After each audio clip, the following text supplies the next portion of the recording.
Hola. Bueno, para terminar el tema de respuesta inmune contra microorganismos, la última parte es la parte de respuesta inmune ante parásitos. ¿Qué es importante saber de los parásitos? Bueno, tenemos parásitos que son tanto intracelulares, que obviamente verán un poco más a detalle en la parte de microbiología, como los que entran en toda la parte de los protozoos, protozoarios, y los extracelulares,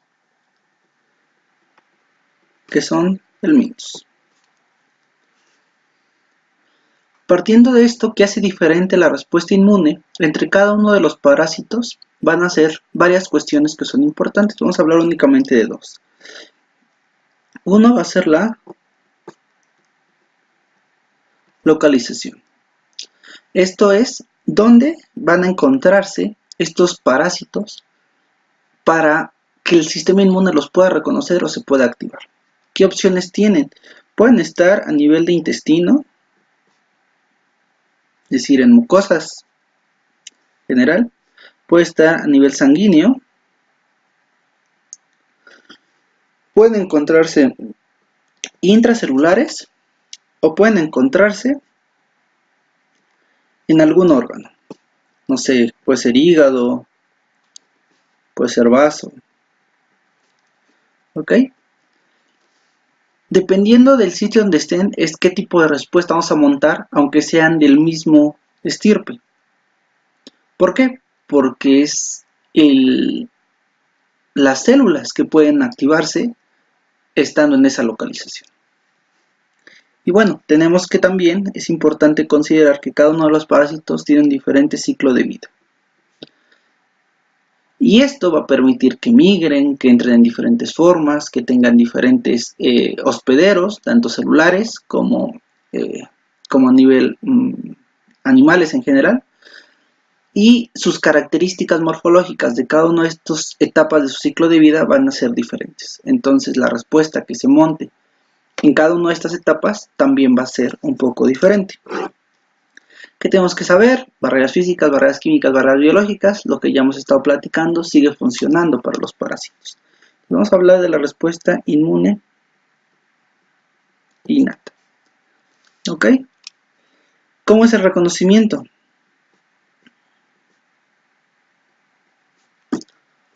Reconocimiento es a través de receptores de reconocimiento de patrones y los más importantes para reconocer parásitos van a ser los receptores tipo TOL, los receptores de lectina tipo C y los receptores scavenger. ¿Qué receptores TOL? Por ejemplo, tenemos el receptor TLR2 que va a reconocer glucofosfatidil inositol. Entonces vamos a abreviarlo como glucofosfatidil inositol. El parásito lo tiene en su membrana, el TLR2 lo reconoce y generamos inflamación. Nada que no hayamos visto.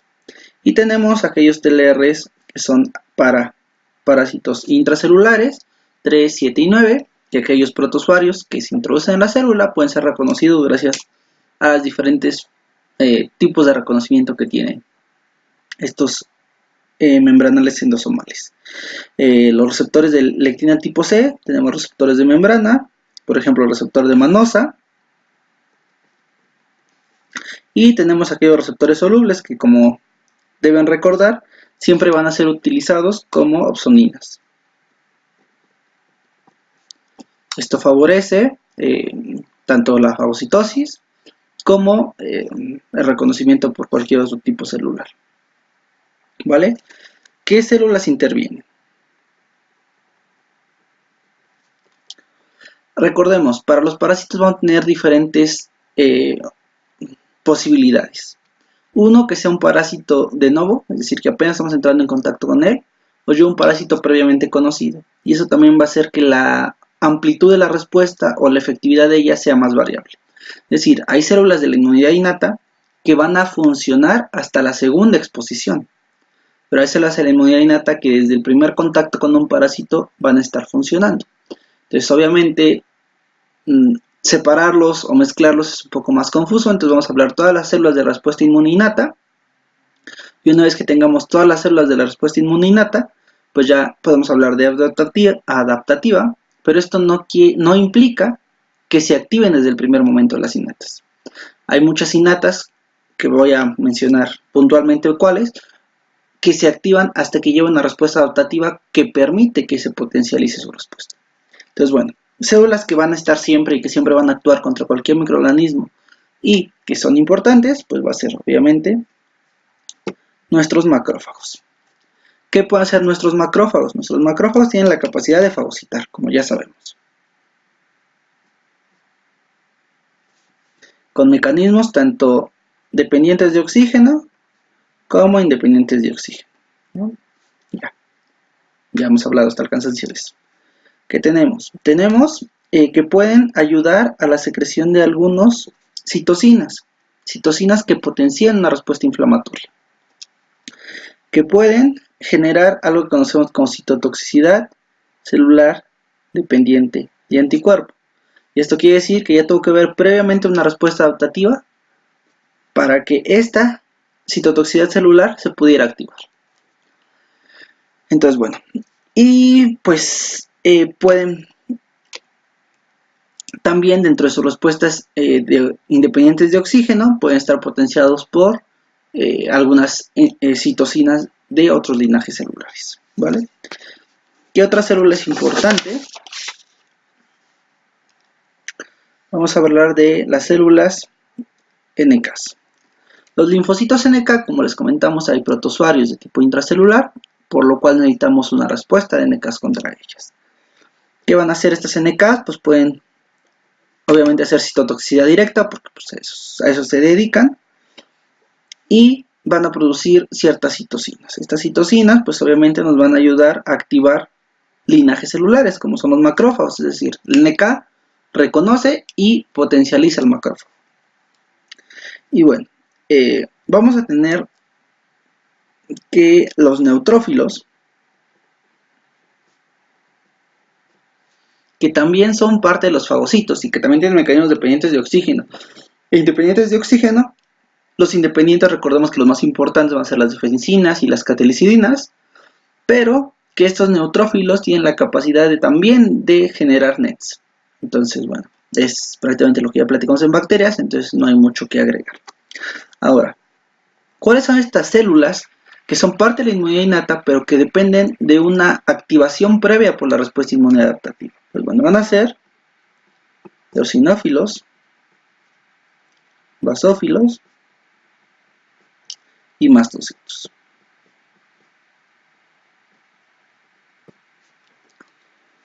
Prácticamente basófilos y mastocitos se van a abordar en la parte de hipersensibilidades, bueno, los tres, pero vamos a hablar generalmente de eosinófilo porque pues es uno de los más importantes que ustedes les han dicho contra los parásitos. Entonces, ¿qué pasa con el eosinófilo? El eosinófilo, como ustedes recordarán, es una célula con gránulos específicos y, bueno, diferentes tipos de gránulos que tienen diferentes tipos de enzimas y cada una de estas enzimas tiene ciertas propiedades. Lo que ustedes tienen que saber para la parte de inmunidad frente a parásitos son únicamente dos enzimas importantes en los parásitos. ¿Por qué? Porque tienen una toxicidad directa contra los parásitos extracelulares, es decir, los helmintos. ¿Qué son estas proteínas? La primera va a ser la MVP, que es la proteína básica principal. Proteína básica principal del eosinófilo, MVP. Y la segunda va a ser la proteína catiónica del eosinófilo.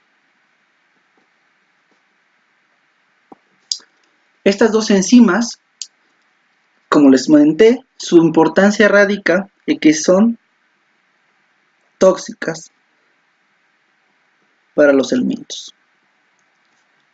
Es importante aclarar que no únicamente para los helmintos, también para las células propias. Pero, considerando que los helmintos son microorganismos pluricelulares, bueno, multicelulares, esto dificulta mucho la destrucción de ellos. Entonces lo único que podemos hacer es matarlos completamente o sacarlos del organismo. Entonces, una de las maneras que tiene el sistema es, una vez que ya sabe que no se lo puede comer, que sus citocinas son insuficientes, pues es liberar los tóxicos más fuertes para su eliminación. Y esto es una de las formas que tiene el eosinófilo, a través de sus dos enzimas principales, de eliminar elementos, que como recordarán son muy grandes. Y incluso tiene otras, algunas otras estrategias que le favorecen esta eliminación del mintos. Entre ellas es una peroxidasa, que obviamente es una peroxidasa del eosinófilo. ¿Y que esto qué le va a ayudar? A que en el medio, es decir, donde secretamos, donde se degranuló el eosinófilo cerca del helminto, podamos generar ácidos hipocloros, que recordemos que son especies muy tóxicas y muy fuertes que dañan bastante las membranas de cualquier tipo de célula. Entonces, bueno, eso es lo que hacen los eosinófilos y probablemente es como lo más importante de la respuesta inmune innata, que tenemos ciertas células que van a ser activadas por la respuesta inmune adaptativa y que una vez que son activadas se degranulan en el sitio que queremos, que es donde está viviendo el parásito, y generan ciertas enzimas que tienen una toxicidad directa que es importante que ustedes conozcan. ¿Vale? Una vez que todas estas medidas no funcionaron, tenemos otras vertientes, como es producir granulomas. El granuloma es un tema que no se que se tocará en hipersensibilidad tardía, hipersensibilidad retardada, pero que tiene que ver con activación de macrófagos, activación de linfocitos, y al no poder destruir un microorganismo, pues lo rodeamos. Y al rodearlo, evitamos que su daño se extienda. Limitamos la zona de daño, pero pues sigue ahí. Entonces obviamente contenemos el daño. Entonces eso es la trascendencia de los granulomas. Ok. Bueno, lo siguiente es hablar de la respuesta inmune adaptativa. La respuesta inmune adaptativa está mediada por activación de linfocitos B. Recordemos, estos linfocitos B tienen que diferenciar en células plasmáticas. Una vez que se diferencian en células plasmáticas y tienen cambio de isotipo, vamos a tener IgA, IgG o IgE. Dependiendo de qué subtipo de inmunidad tenemos, van a ser sus funciones. Pero recordemos que en general, todas las ciertos tipos de inmunoglobulina tienen algunas propiedades específicas. En contra de parásitos es importante la neutralización, la capacidad de activar al complemento. Esto va a ser por vía clásica. Tenemos la capacidad de ayudar a la fagocitosis gracias a su opsonización, y la citotoxicidad celular dependiente de anticuerpos. ¿Ok? Eso es lo que hace el linfocito B en una respuesta adaptativa contra los parásitos. ¿Qué pasa con el linfocito T? El linfocito T, vamos a tener linfocitos CD4, que obviamente van a tener perfiles de activación. Los perfiles importantes de activación contra parásitos van a ser un perfil TH1, que va a ser con todos los protozoarios, y que lo principal es producir interferón gamma, activar macrófagos y activar a los linfocitos CD8. Y nuestro perfil TH2, que va a ser el principal contra los helmintos, y que este perfil tiene la capacidad de producir citocinas como es la interleucina 4, la interleucina 5, la interleucina 9, la interleucina 13, que recordemos que esto va a servir para varias cosas. Uno, cambiar el perfil hacia una anticuerpo tipo IgE, es decir, cambio de isotipo a IgE, y activación de eosinófilos, mastocitos y basófilos, que es lo que al final del día nos va a dar la parte de la inmunidad innata de la que platicamos. ¿Ok? Entonces, ¿qué es lo que hacen los parásitos para evadir la respuesta inmune? Entonces, la parte de evasión parasitaria, pues va a depender qué queremos evadir. Por ejemplo, si queremos evadir la fagocitosis, pues tiene un montón de mecanismos, ¿no? Pero bueno, vamos a platicar un poquito de ellos. Uno de los mecanismos para evasión de la fagocitosis va a ser introducirse a la célula a través de ciertos receptores. Por ejemplo, el receptor CR3, que va a ser el receptor de complemento tipo 3. Estos receptores van a permitir la fagocitosis, pero van a evitar los mecanismos de citotoxicidad, es decir, que los mecanismos que son dependientes de oxígeno. Entonces, el microorganismo o el parásito se introduce en la célula, pero no donde hay mecanismos para eliminarlo. Tienen la capacidad de producir enzimas, como son la superóxido dismutasa, que ustedes recordarán. La superóxido dismutasa tiene la capacidad de convertir el superóxido en oxígeno y peróxido de hidrógeno. Recordemos, el peróxido de hidrógeno no es un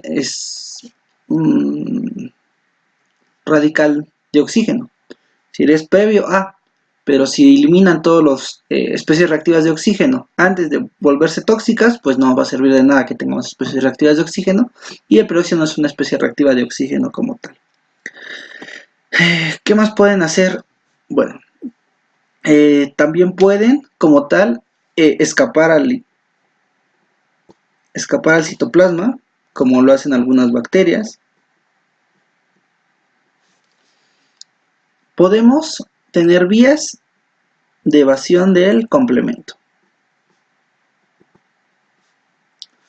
Hay algunos parásitos que tienen una resistencia natural, es decir, de manera normal el complemento no los afecta. ¿Por qué? Pues obviamente porque tienen una cubierta, ¿no? Recuerdan que las bacterias, la cubierta estaba hecha por ácido siálico. En el caso de los parásitos, la cubierta es de lipofosfoglucanos, que los vamos a abreviar como LPGs,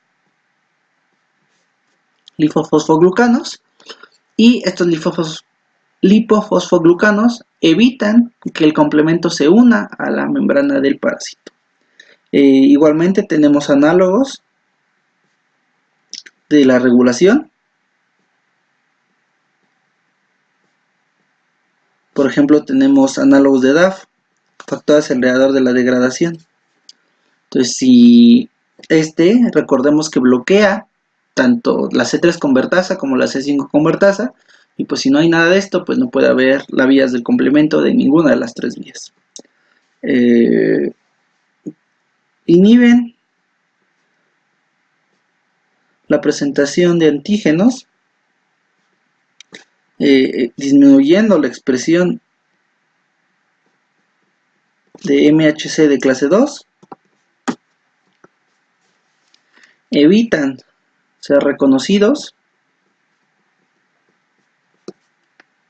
Pues la forma más fácil que ya hemos platicado es la variación antigénica. Pero los parásitos tienen una extra, que pues es un mimetismo, en el cual lo que van a hacer es, en toda la membrana del parásito, van a recubrirse con antígenos del huésped. Es decir, el sistema inmune va a reconocer como propio ese parásito porque tiene antígenos propios en su membrana. Y eso va a evitar que lo reconozcamos. Podemos evitar la activación. Podemos inhibir que se exprese en membrana el receptor de interleucina 2. Podemos inhibir las proteasas. Recordemos que las proteasas son importantes para el procesamiento de antígenos. Entonces, si no hay proteasas que rompan el antígeno para poder ser procesado, pues prácticamente los linfocitos T nunca se van a activar porque no saben que hay una amenaza. Y algo importante que tienen los parásitos es el cambio de fenotipo. ¿A qué nos referimos con un cambio de fenotipo? Quiere decir que permiten el switch entre una respuesta TH1 y una respuesta TH2. ¿Esto cómo los beneficia o cómo evade el sistema inmune? Imagínense que es un helminto. Un helminto, para delaminarlo, entramos una respuesta TH2. Pero si hace un cambio, un switcheo de la respuesta, pues vamos a tener una respuesta TH1 que no le hace absolutamente nada a este helminto. ¿Vale? Y bueno, lo último, las respuestas patológicas. Es decir, cómo es que el sistema inmune nos ataca. Esto es prácticamente un poco de las consecuencias biológicas de la activación contra un parásito. Pues, consecuencias biológicas. Las más trascendentes de los parásitos va a ser 1. Organomegalias. Prácticamente el sistema inmune se vuelve loco. Puede ser por reacción cruzada, puede ser simplemente por liberación de citocinas, pero va a atacar a ciertos órganos y va a generar que estos órganos crezcan. Entonces tenemos reacciones de organomegalia, tenemos la formación, como ya había platicado, de granulomas. Estos granulomas, su función va a ser contener al parásito. Pero ¿qué pasa cuando uno de estos granulomas se rompe? Obviamente cuando se rompe ya no está contenida la infección. Entonces al el sistema inmune reconocer una gran cantidad de antígenos, todos los leucocitos que tienen una sensibilización contra ese antígeno, generalmente la IgE está pegada en todos los mastocitos, en todos los eosinófilos, en todos los basófilos, y este granuloma se rompe y esos antígenos quedan libres, pues lo que vamos a generar es un choque anafiláctico. Este choque anafiláctico lo vamos a platicar más a profundidad de hipersensibilidad tipo 1, pero bueno, realmente está mediado ya que la gran liberación de gránulos por el reconocimiento de un antígeno que estaba encapsulado en un granuloma. Y pues también va a haber reacciones cruzadas,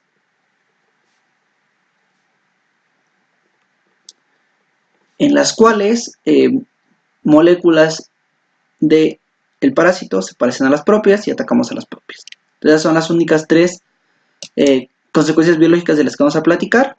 Y pues espero que con esto demos por terminado la parte de respuesta inmune contra microorganismos.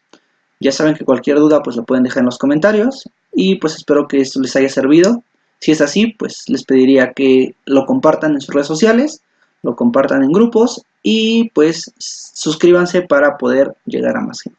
Muchísimas gracias y pues estoy a sus órdenes.